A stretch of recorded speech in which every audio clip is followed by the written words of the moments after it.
Hello everyone, my name is Justin Newhall and welcome back to JN Railroad Media here on YouTube. I wanted to welcome you all here to the 1,000 subscriber special. I'm so excited that we reached this milestone. I am beyond psyched. We actually reached it a couple of months ago, back in January, but I haven't gotten around to making this video until, well, it's currently early March when I'm filming this, and it'll be mid-March by the time you all see this. So thank you for being here. I really appreciate all of your support, all of your comments. They've been super encouraging to me. I've been blown away by the support you guys have all given me. So with that out of the way, what is the topic of today's video? Many of you may not have heard of this concept, this question before. And it actually originates from a couple of other YouTube channels, and I thought I would cover it and make my own unique take on it, I guess you would say. This question comes from a couple of YouTube channels that I like to watch on my own personal time. If you haven't heard of Forgotten Weapons or The Chieftain here on YouTube, you should definitely go check them out. Forgotten Weapons makes gun history type videos. He disassembles guns and gives the history on them, that sort of thing. He's a really interesting channel, and he's done very well here on YouTube. But a few years ago, one of his patrons asked him a question in a Q&A that I found really interesting. The concept of the question goes a little bit like this. So the original question goes something like, you are the arms expert for the new country of Elbonia. It's just after World War II, and you are put in charge of procuring new arms for this new Elbonian military that's being created. They currently have nothing, so you start with a blank slate. However, you're a traitor, and you don't want them to succeed. So you want to procure arms that will hinder the Elbonians more than help them, and make it really hard for them to win the next war. So what do you choose to give the Elbonians that you could potentially say were good ideas, but ended up being terrible guns? And I mentioned the Chieftain earlier. He's also answered this question on his YouTube channel. He makes videos about the history of tanks, and he came up with a very similar scenario. You are the vehicle procurement officer of the Elbonian military. So I thought I would take a stab at this and see what I came up with. So here's the core premise for my question and my video here today. I am the Minister of Elbonian Railways. It's 1948, and I am put in charge of finding suitable locomotives for the Elbonians to use on their state railway that's being founded currently. However, I'm a traitor as well. Elbonia really doesn't have much luck on the front of finding good ministers and good procurement officers. So I want to find ways to derail Elbonia's state railways. Excuse the pun, that was a terrible pun. So I'll lay out the total idea here after this. Alright, before we go any further, I just wanted to make you guys aware that I do have membership options now. I want to continue to make high quality history videos here on YouTube, and your guys' support has allowed me to come a long way in doing so. I'm only just getting started on that sort of video, and I'm still kind of learning the trade. But with your guys' support, I have made great strides in doing so. However, continuing to make these videos is difficult. It's a lot of work, and it costs money. I do not use Wikipedia for any of my research. I'm very keenly aware that Wikipedia is not always an accurate source, so I try to avoid it when I can. But acquiring research materials and traveling places, it costs money. It's expensive. And your membership would mean a great deal to me. It would allow me to go out and make these videos on a wider basis. It will allow me to travel further. It will allow me to acquire better books. And I would really appreciate it if you guys helped me out in that way. Membership is only $2 a month. It's super cheap. It's less than the cost of a cup of coffee every month. But if I get the support of several of you guys, it will help me out tons. There are benefits to membership. I post members-only videos. I have one up right now, and I plan on making more in the future. There will be some behind-the-scenes stuff, and then on top of that, you guys will get early access to new videos. This video, for example, will go to members first, and then will be released to the general public. That's how I plan on continuing to run my channel. So if you want access to those perks... oh, and I forgot to mention... I will list you guys in the credits, of course. You guys will get shout-outs. And then I'm hoping to, once I have enough members, I can start asking the members what topics I should do in the future. So if you want to continue to support me, it would be great if you guys became channel members. Thank you so much. Now back to the video. Alright, I'm going to start with kind of laying out the general principles that I'll be using for the Elbonian State Railways. Kind of the base idea on what I'm making my decisions on. And then we'll move on to what my actual picks are going to be here in a moment. And pardon me, I have my laptop here. I've got my notes pulled up on my laptop. So if I'm looking down here, that's what I'm looking at. I'm just looking at my notes. So we're going to stick with locomotive technology that was available immediately post World War II. I would define that as 1945 to 1950. I am including some experimental designs that were available at the time that didn't go into mass production, but were viable options in the post-war era. So that would leave open a good number of different options and a good number of terrible options. So we'll start with that. The territory that Elbonian State Railways will be operating over will be hilly to an average degree, not overly mountainous, not overly flat. I just wanted something that was kind of middle of the road.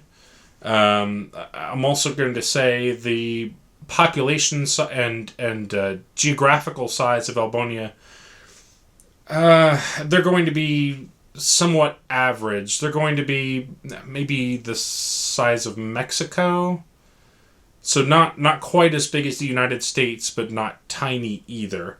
Again, I just wanted like a common, like kind of average idea of what Elbonia is.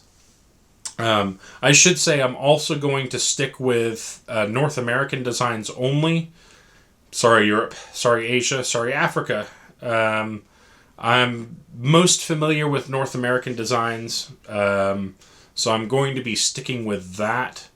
If any of you have ideas on European designs that would make this cut, or Asian designs that would make this cut, or whatever, make your own video. I'm not doing it. I just I don't know enough, and I'm not willing to do that kind of research on a video like this. I don't know. I may consider it. No, probably not. So, yeah, we'll stick with post-World War II, U.S., or not U.S., but North American. Let's see. North American concepts only.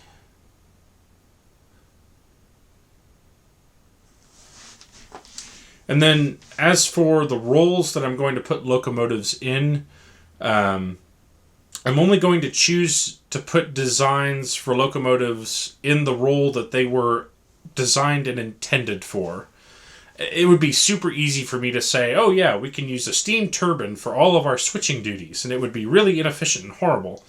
Well, yeah, it would, but you couldn't tell me that a reasonable person at the time would go, that doesn't seem like a good idea. So we're going to stick to intended use only, or at least close to intended use. Now there's one caveat in here that I'll point out later, in that I have a concept that wasn't actually used, but that seemed pretty feasible to me, considering the feelings and of the era and the history that was going on outside of railways at that time. You'll see what I mean when I bring it up. Okay. Overall, Elbonia has, I would say, 6 different needs to run an entire railway. I would categorize them as express passenger locomotives, heavy freight locomotives. We need switchers. We need some sort of branch line engine to run on lighter rail and haul lighter loads. We're going to need some commuter power, and then we're going to need a light freight kind of local mixed traffic type use locomotive, maybe commuter, or not commuter trains, but local passenger trains, that sort of thing. Kind of a lighter duty locomotive than the heavy freight power. So that's where we'll start with. We'll start with express passenger first. All right, express passenger locomotives. So in the post-war era, between 45 and 50, there were a bunch of different experimentations and designs that were come up with to run the next generation of lightweight passenger trains here in North America. I had a lot of choices. I kind of went back and forth on this choice for a while. But eventually I ended up going with the C&O steam turbines. They seemed like a good idea at the time. The Chesapeake in Ohio ordered 3 steam turbines from Baldwin. I believe it was Baldwin, or BLH. No, it was Baldwin. They ordered these 3 turbines to be the power for their new proposed Chessie train set. This was 1947. These were enormous locomotives. They were powered by a conventional boiler fired with coal, but then the boiler was attached to, instead of traditional cylinders on the outside of the locomotive, the boiler transmitted its power through a steam turbine, which turned turbine blades and made electricity. And then after that, it worked like a traditional electric locomotive. There were traction motors along the bottom, and they were intended to be fast, powerful, and able to run long distances without stopping. The C&O bought these in 1947, I believe, if I remember that right, and started trialing them before the proposed opening date of the Chessie in 1948. They were promising when they ran right. Some of the pros was that they were really innovative. They were advanced for the time. The stoker, or the automatic stoker, was rather advanced for the time. And it operated more like a diesel locomotive than a steam locomotive in some respects. It had the same kind of tractive effort, had the same tractive effort graph as a diesel locomotive. So lots of power at the low end, but could really get ripping and roaring with lots of power out of that turbine. They were fueled by coal, which is already being used on other locomotives. You'll see with my other choices, I've got some other coal burners on this list. So I can make the argument that they share a fuel source, make it a little cheaper, The electric motors should be cheaper to operate than traditional piston-driven or traditional outside cylinder steam locomotives. Less moving parts, easier to maintain, should be a little cheaper to run, and they promise a cleaner run and a more efficient run, and they were fast. I believe they were supposed to be capable of over 100 miles an hour. They were, of course, streamlined. They looked great in that chassis scheme, and yellow and silver.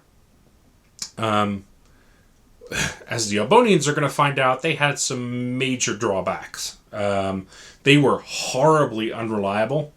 In all of the testing that the C&O did in 1947 and 1948, none of the 3 steam turbines ever made a complete run from Washington to Cincinnati without breaking down. Not a single one of them. That's a good, I believe that's about 500 miles, and none of them were able to ever make it all the way to Cincinnati without having to stop to get something repaired. So that's a pretty big downside. They ended up being somewhat inefficient, as I recall. At lower speeds, they ate coal up. They drank water at a prodigious rate. So they only really became efficient when they were at speed.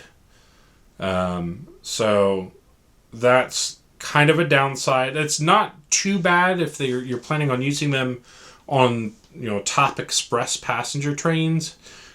But if you're running any kind of train that has to make intermediate stops somewhere, they're not going to be good. The stopping and starting didn't really play to their strengths of running at high speed most of the time. And they were difficult to maintain. That's kind of related to their unreliability.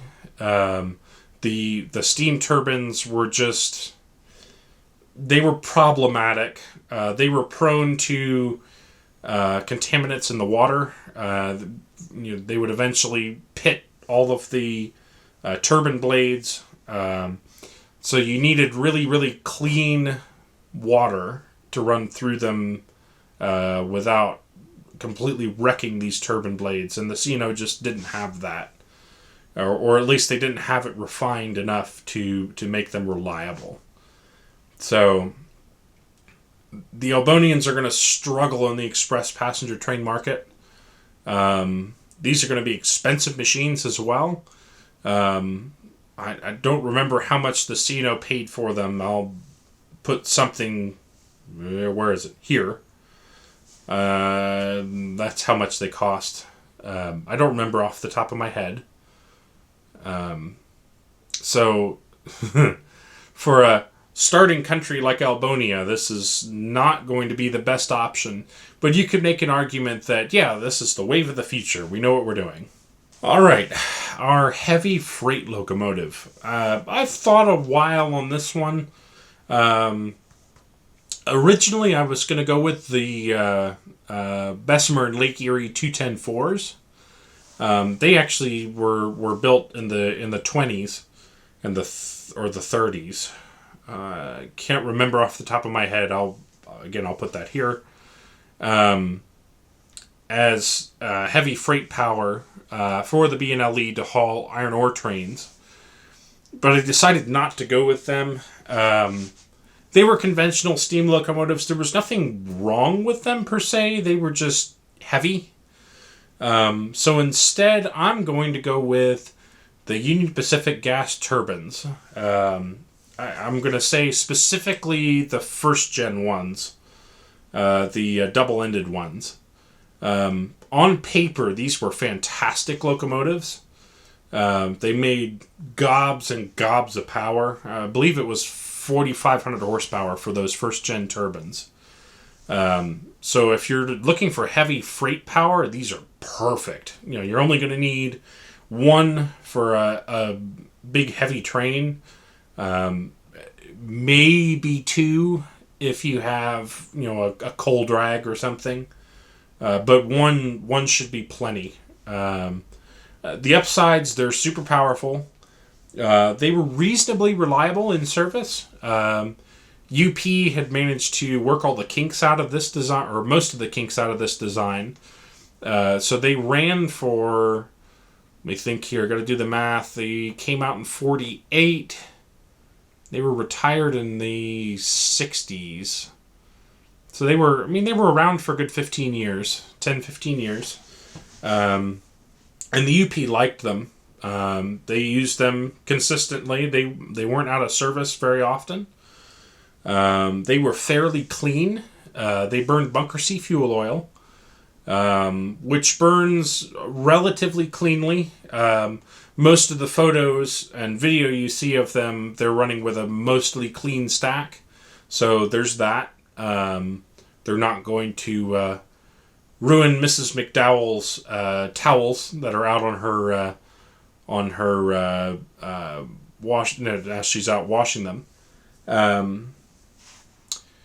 The other thing is they can run at reasonable speeds.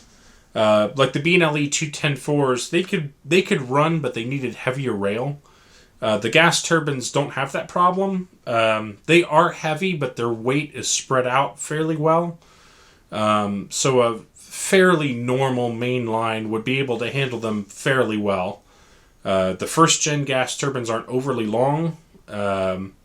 As designed, they didn't have tenders, so they could fit on normal standard turntables when they were serviced. So in that regard, they were excellent locomotives.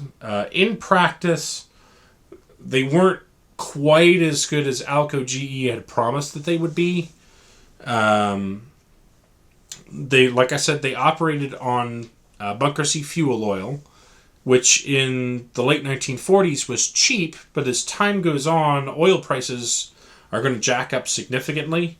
I'm thinking if we keep them at long-term service, the oil crisis of 73 is going to wreck the gas turbines' economy.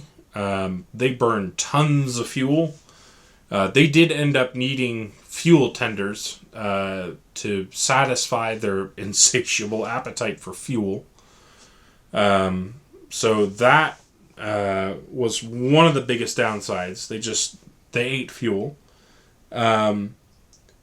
Related to that, they needed higher speeds to be fuel efficient.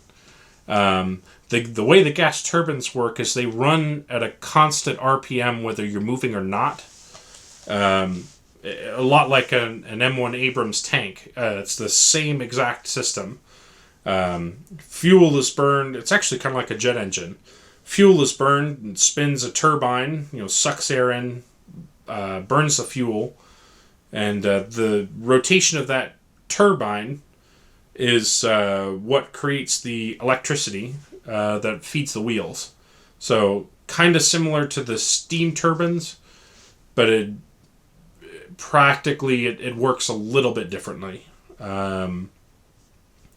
So because they run at a constant RPM, their fuel consumption is high whether they're going 0 miles an hour or 50 miles an hour. So to get the most out of them, they've got to be moving. I would imagine they would work best on high priority trains, fruit trains, later on intermodal type trains, the high priority stuff that's always on the move. For regular manifest freights, they probably wouldn't have been as good. Still plenty of power, but if they're sitting on a siding for an hour, they're just going to eat through their fuel like you wouldn't believe. So I would imagine keeping fuel in them would be a challenge. They'd probably have to have refueling stops on long journeys across the country. And I guess that would line up with crew change points too, but it would get expensive. And then the other con was, in particular with Elbonia, I don't plan on getting Elbonia any diesels. At least not ones that would be able to MU with the turbines. The upside with the turbines is you could MU them to regular diesels to increase the power. You're not going to be able to do that in Elbonia because there are no other diesels. So the downside there is that if you need more power on your freight train, you're either going to have to hook another locomotive up with another crew, or hook up another turbine, which you could MU to. But here again, you're going to be burning a tremendous amount of fuel doing that. So if you only need a little more power, you're basically going to double your fuel cost for little extra gain.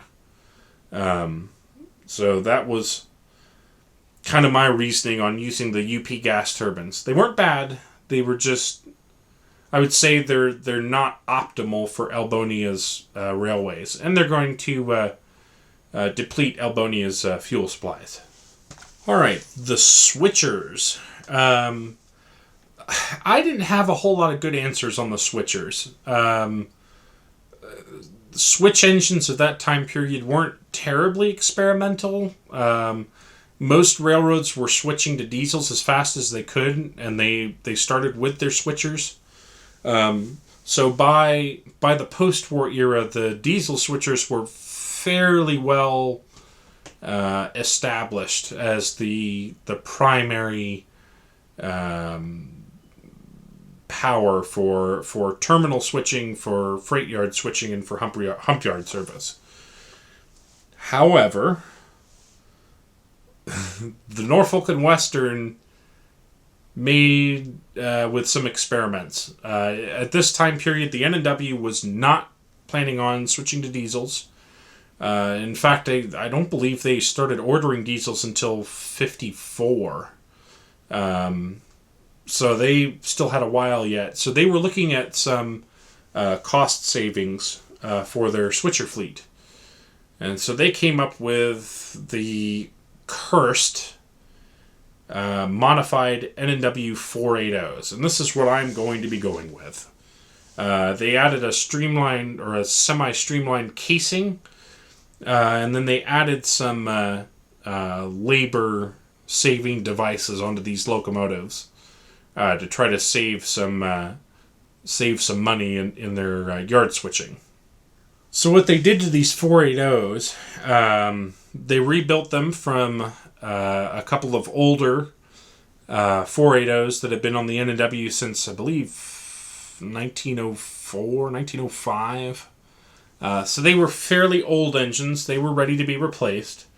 But they added a forced draft turbine to increase their efficiency when working at low speed and when working at lower throttle settings.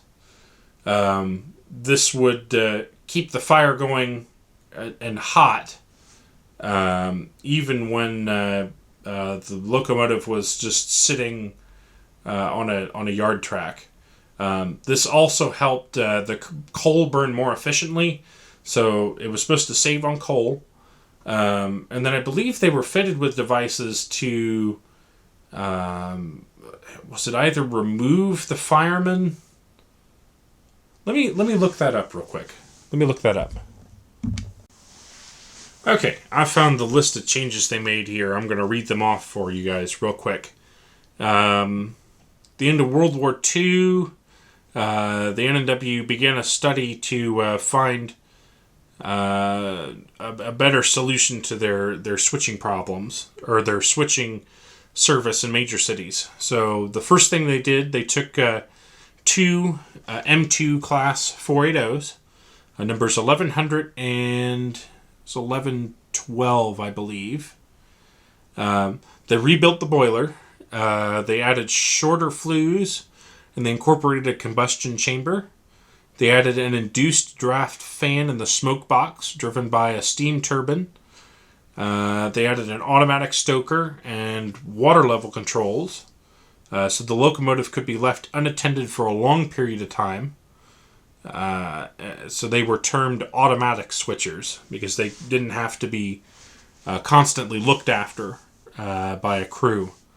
They added mechanical lubrication, and then they increased tender capacity to 20 tons of coal and 11,000 gallons of water so that they could operate for 24 hours continuously without servicing.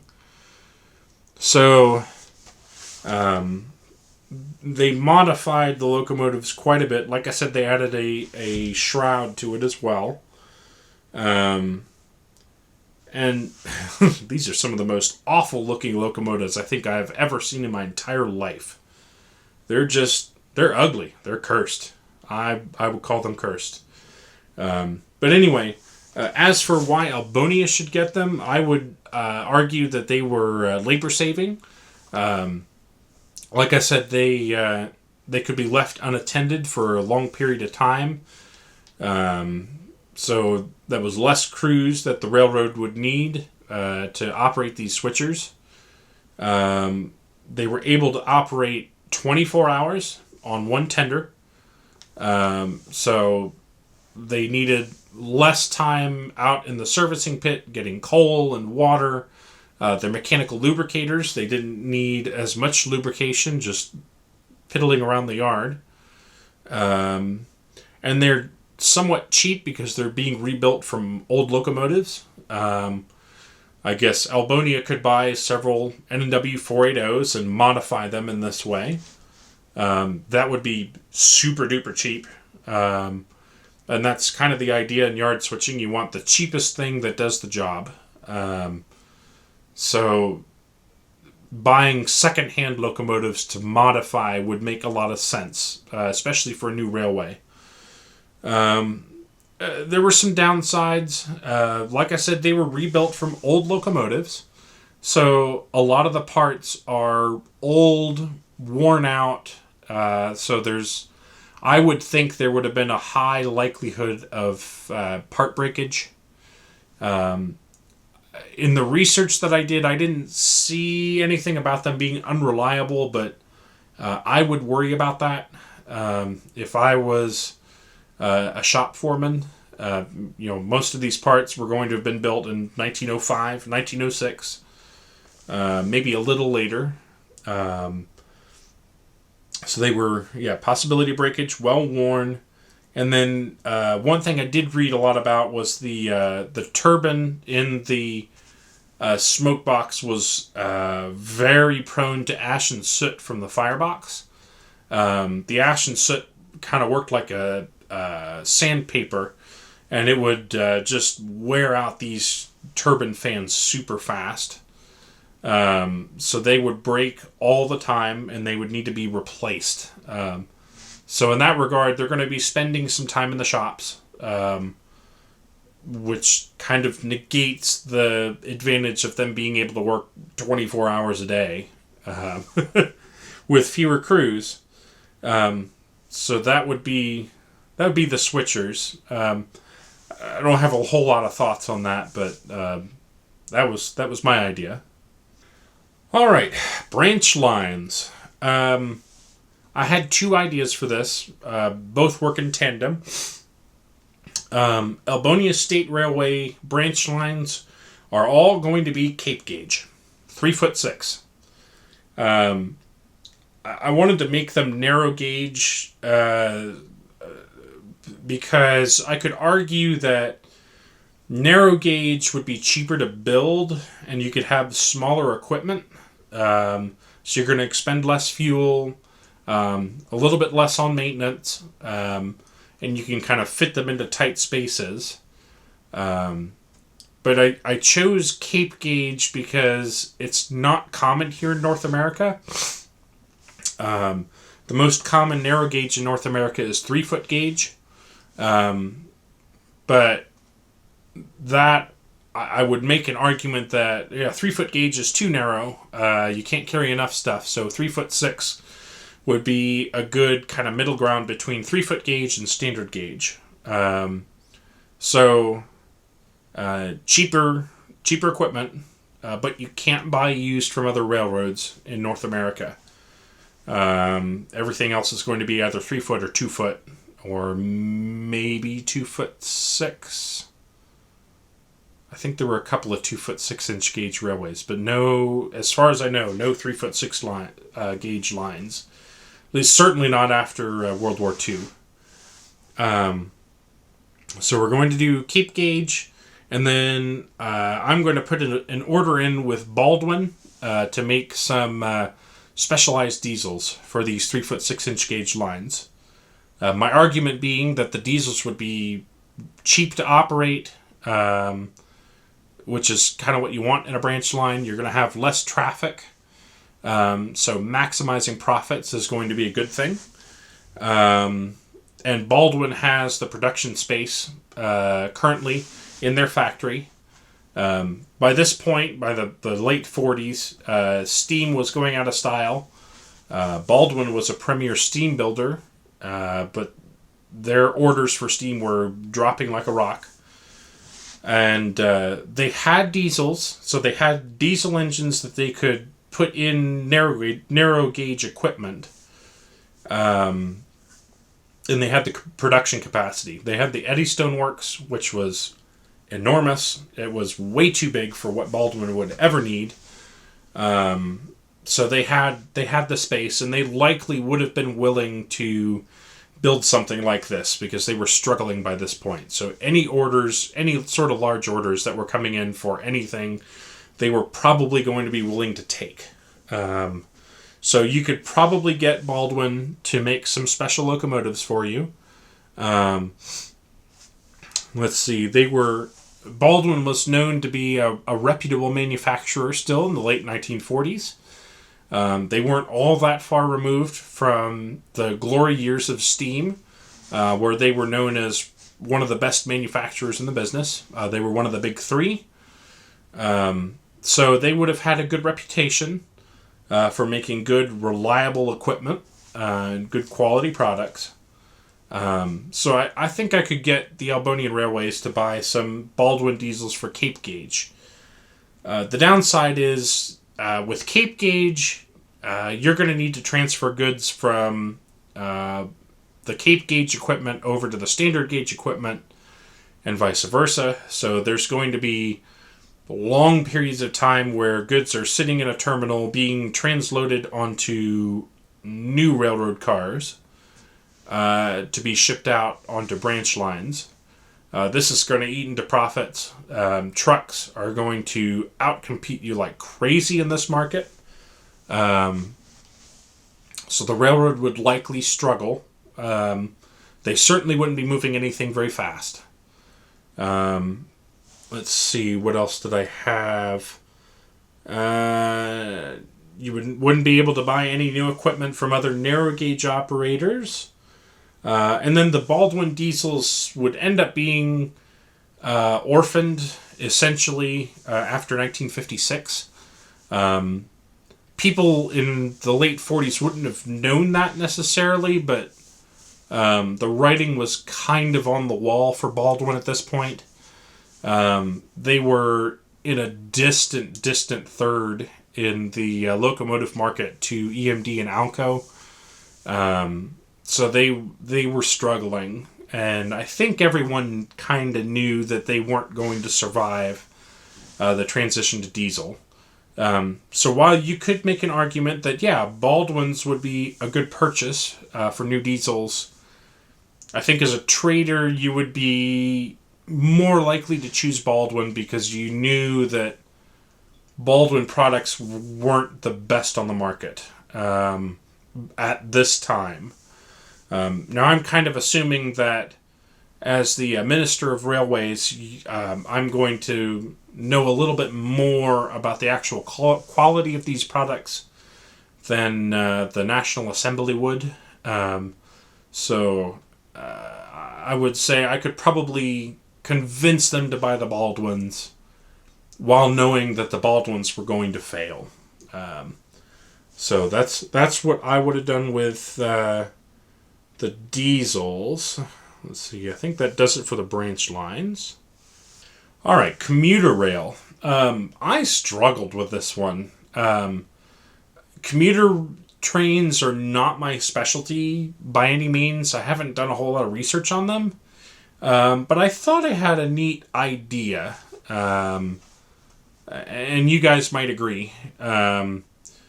So my idea was we could get multiple unit electrics to run the commuter trains. You could probably get some pretty decent equipment from, say, Bud, the Bud Company, or Pullman. Wire them with, like, Westinghouse traction motors or something.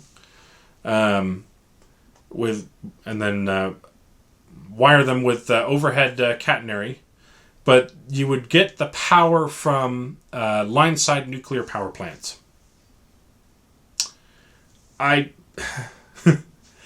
You know what? Somebody I know suggested this one to me, and I thought it was actually a pretty genius idea, right? So in the immediate post-war era, nuclear power was kind of all the rage. It was early in its life cycle at this point.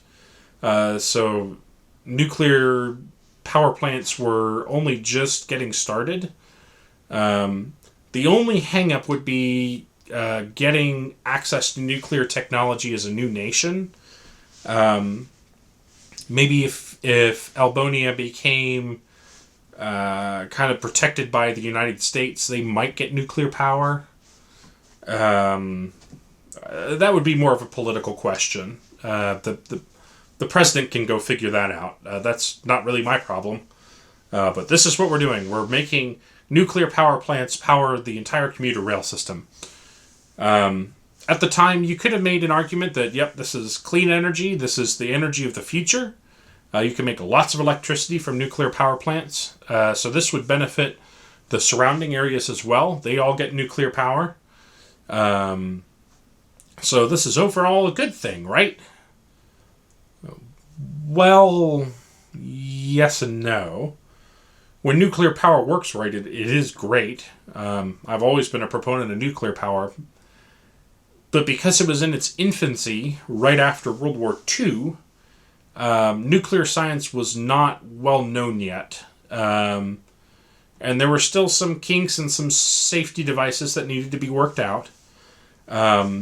So I would guess that if you had a lot of these nuclear power plants in well-populated areas, this probably would have been a danger to the people around them.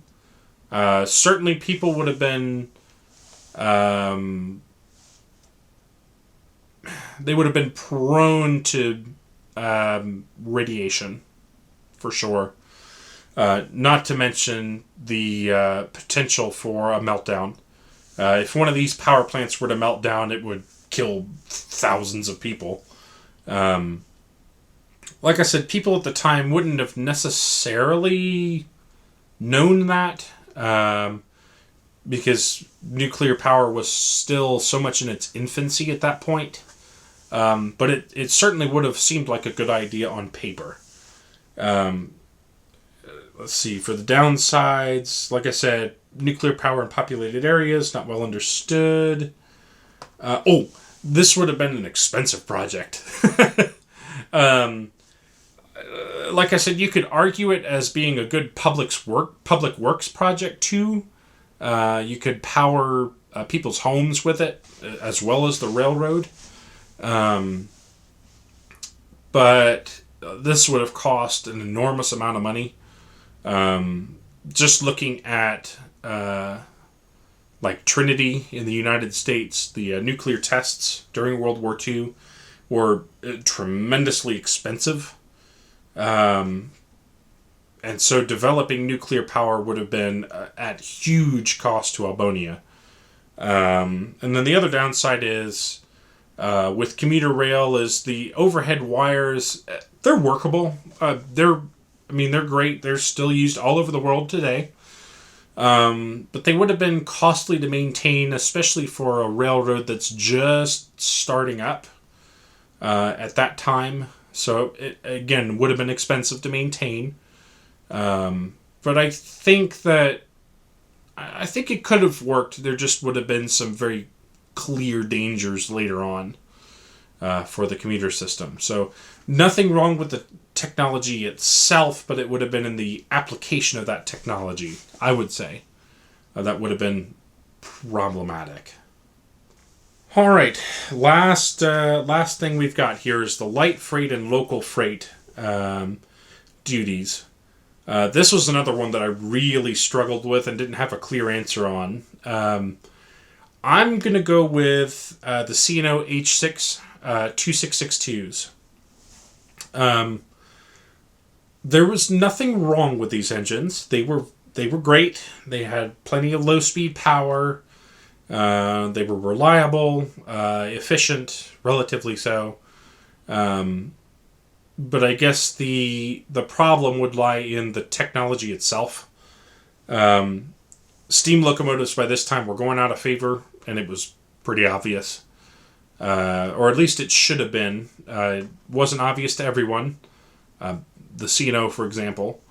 So they were available from Baldwin. The C&O purchased new H6s in 1948. So Baldwin was there. They were ready to produce them. They had all the tooling for them. They're powerful, but not overly heavy. The C&O used the H6s on mine runs to go up to coal mines and switch coal hoppers around and then bring loaded trains back. So in local freight duty, that's what they're perfectly suited to. And in fact, that's kind of what they were used for. And they were traditional steam locomotives. They were a known technology. Nothing flashy or fancy about them. Just good, decent steam locomotives. The downside is they were steam locomotives. They were not the wave of the future. And they were destined to be, at least in the United States, they were destined for the scrapper's torch within 10 years. They weren't used for very long. And then the other thing is they were based on a 1920s design.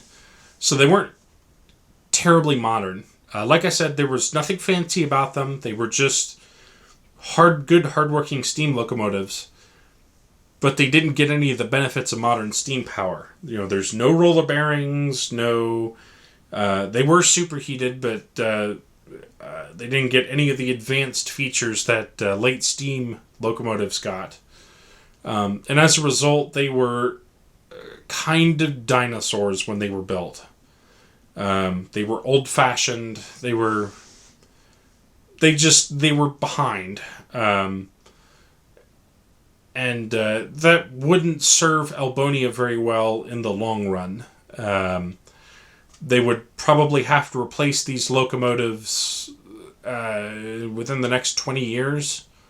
And when you're buying new locomotives that are going to be replaced soon, that's never a good thing. You're spending a lot more money than you would ever have to. So that was my reasoning for choosing the H6s. If you have a better idea for the light freight and local role, let me know down below. I really didn't know what else to choose here, but that seemed logical to me. So, I think that about wraps it up then. Alright, so let me know how I did. I thought I made some good choices as a trader for Elbonia. I think the Elbonian state railways are going to be screwed in the next 15 years. They're going to struggle. They're going to be really inefficient. They're going to be fuel inefficient. They're not going to be slow per se, but their locomotives are going to be out of service a lot. So I would imagine trains are going to be stranded often, especially the passenger trains. So passengers are going to hate them. Shippers are going to hate them, especially in more rural areas. It's going to be slow shipping out to farms and small towns on these Cape Gauge branch lines. Their heavy freights are going to be expensive to run because of all the fuel oil they're going to be burning. And then there's going to be absolutely no interchangeable parts whatsoever between any of these locomotives. They're all so completely different. that you really wouldn't be able to exchange one for another in a pinch. And then you're going to have all kinds of tooling in your back shops to make all these different kinds of parts from all over the place. It's going to be a mess. Long story short, I think the only people that are really going to benefit from this deal are going to be Baldwin. We purchased a lot of Baldwin locomotives today. I guess that shows you what I think of Baldwin in this period. So, yeah, let me know how I did. This was just something, kind of a fun exercise for me. I really enjoy doing this kind of thing, and maybe let me know if there are any other scenarios that you would like me to tackle, and see what I think. And I want to see what you guys think. Do you guys have a better idea for different locomotives? If so, what? What would you guys choose? So, thank you all so much for watching. Click subscribe down below, and I'll leave a link to some of my other videos. I did one that was tangentially about the UP gas turbines. You guys should check that out here. So thank you so much for watching. I hope you guys have a great day, and I will see you next time.